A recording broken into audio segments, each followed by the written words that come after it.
La crise sanitaire semble accroître la domination des géants de la technologie sur la maîtrise de l'information. Des cas de censure fleurissent et font craindre une restriction des libertés sur les réseaux. Le groupe industriel Lactalis dans la tourmente. Il est accusé d'avoir manqué au respect du code de l'environnement en polluant notamment certaines rivières en France. Le reconfinement et les nouvelles mesures sanitaires semblent faire du télétravail un passage obligé.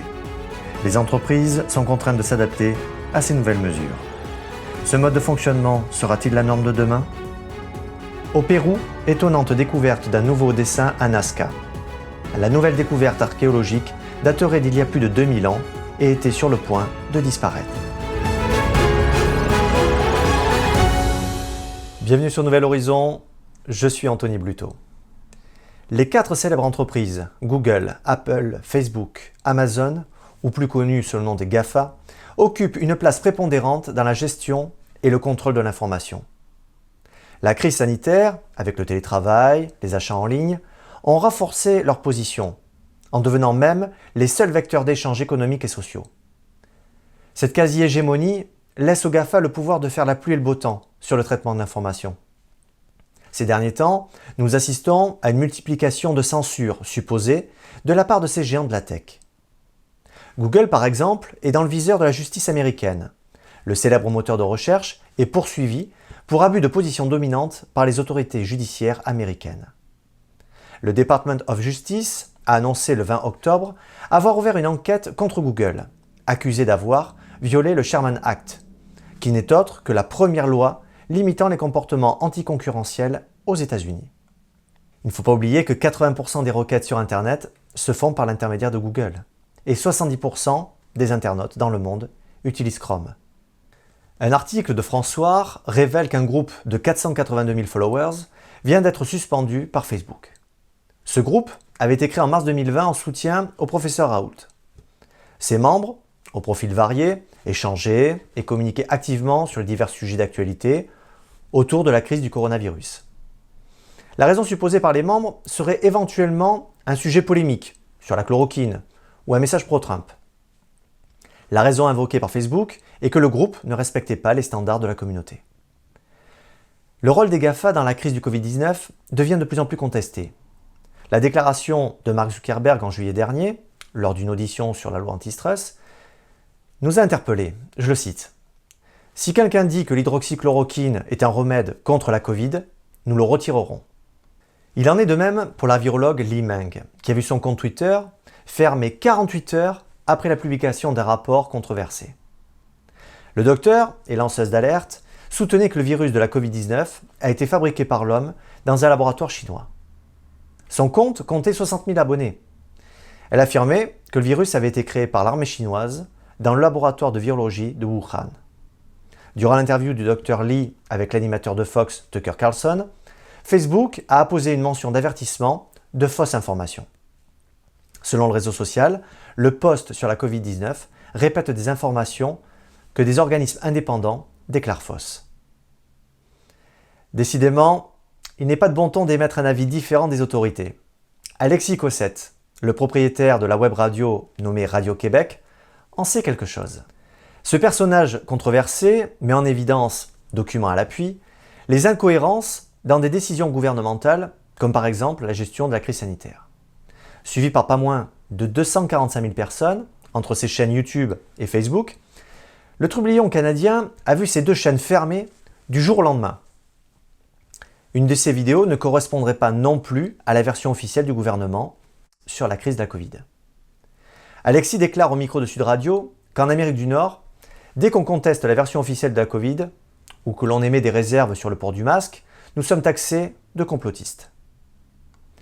Il ajoute qu'il y a un niveau d'ingérence de la part de ces géants de la technologie.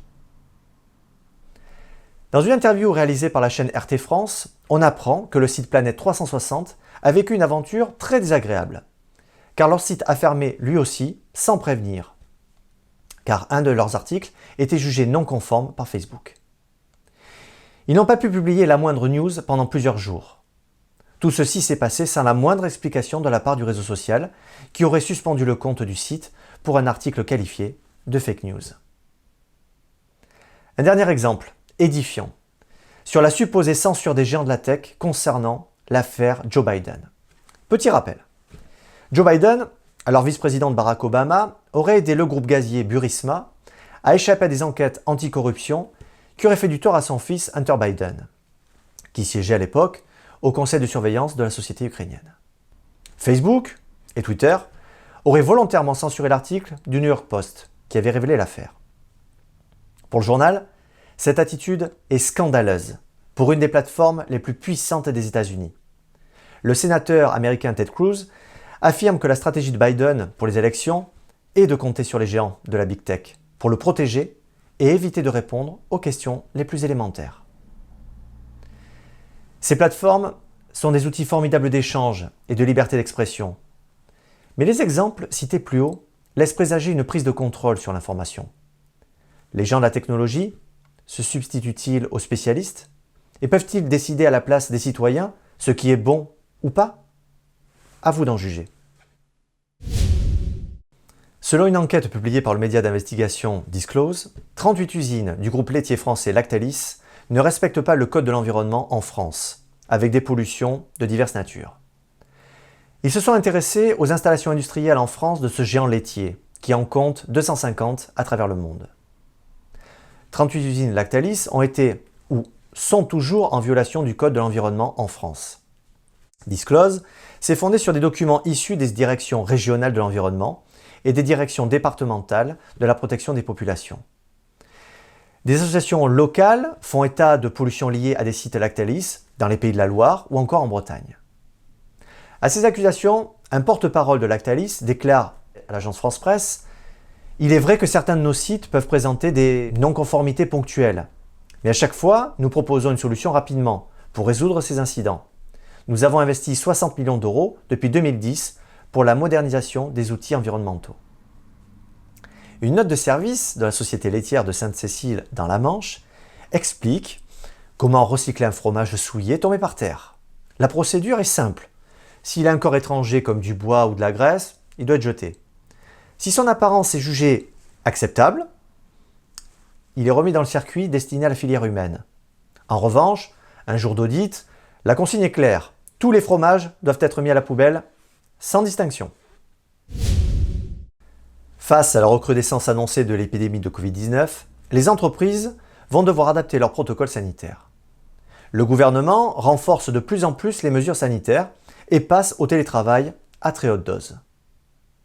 La ministre du Travail, Elisabeth Borne, a déclaré sur France Info « Dans le contexte actuel de l'épidémie, même si on est bien protégé en entreprise, il y a les déplacements, il y a ce que l'on fait en marge du télétravail. Et donc, il faut aller au maximum sur le télétravail pour les postes qui le permettent. » Le protocole vise la prévention du risque d'infection et demande aux entreprises de mettre en place un nombre minimal de jours de télétravail. Avant le reconfinement, Emmanuel Macron pensait que la bonne dose se situait entre 2 ou 3 jours par semaine. Mais Elisabeth Borne appelle à une généralisation sur la totalité du temps de travail et son entourage le confirme. Alors, quelles conséquences pour les patrons? Il s'agit d'une pression considérable pour parvenir à un accord national interprofessionnel avec les syndicats. Selon les statistiques récentes, le télétravail a fortement augmenté. Mais serait-il possible de rendre le télétravail obligatoire? Pour le président de la Commission des affaires économiques à l'Assemblée nationale, c'est une fausse bonne idée. Il pense qu'il faut faire du sur-mesure et avoir une concertation avec les partenaires sociaux. La question qui se pose est de savoir si le télétravail va devenir une nouvelle norme. Il présente de nombreux avantages, mais depuis la mise en place des mesures barrières, la relation humaine est distanciée naturellement. Le télétravail pourrait accentuer significativement cette tendance. Voulons-nous vivre dans un monde où le contact avec l'autre se fera par écran interposé? Et vous? Vous inscrivez-vous dans cette nouvelle tendance? Une nouvelle découverte nous amène maintenant au Pérou, et plus précisément sur le site des lignes de Nazca. Le motif d'un chat mesurant 37 mètres de long vient d'être découvert lors des travaux d'aménagement d'une colline offrant un point de vue naturel sur les lignes de Nazca. La nouvelle découverte archéologique daterait d'il y a environ 2000 ans. Le ministère de la Culture du Pérou publie dans un communiqué que la silhouette était à peine visible et était sur le point de disparaître. John Isla, archéologue en chef péruvien des lignes, déclare qu'il est assez étonnant que nous trouvions encore des nouveaux motifs, mais nous savons aussi qu'il y a encore davantage à trouver. Inscrites au patrimoine mondial de l'UNESCO, on dénombre des centaines de figures, dont une majorité ne sont visibles que du ciel. Les archéologues pensent que les dessins de la civilisation Nazca étaient destinés à être vus par les divinités. Ils étaient faits par les hommes pour les dieux. L'archéologue explique que ces nouveaux géoglyphes, plus petits, induisent une conception différente. Ils étaient faits pour être vus des gens. N'hésitez pas à partager, commenter et vous abonner à notre chaîne YouTube. Merci d'avoir suivi Nouvelle Horizon. Prenez soin de vous et restez libres.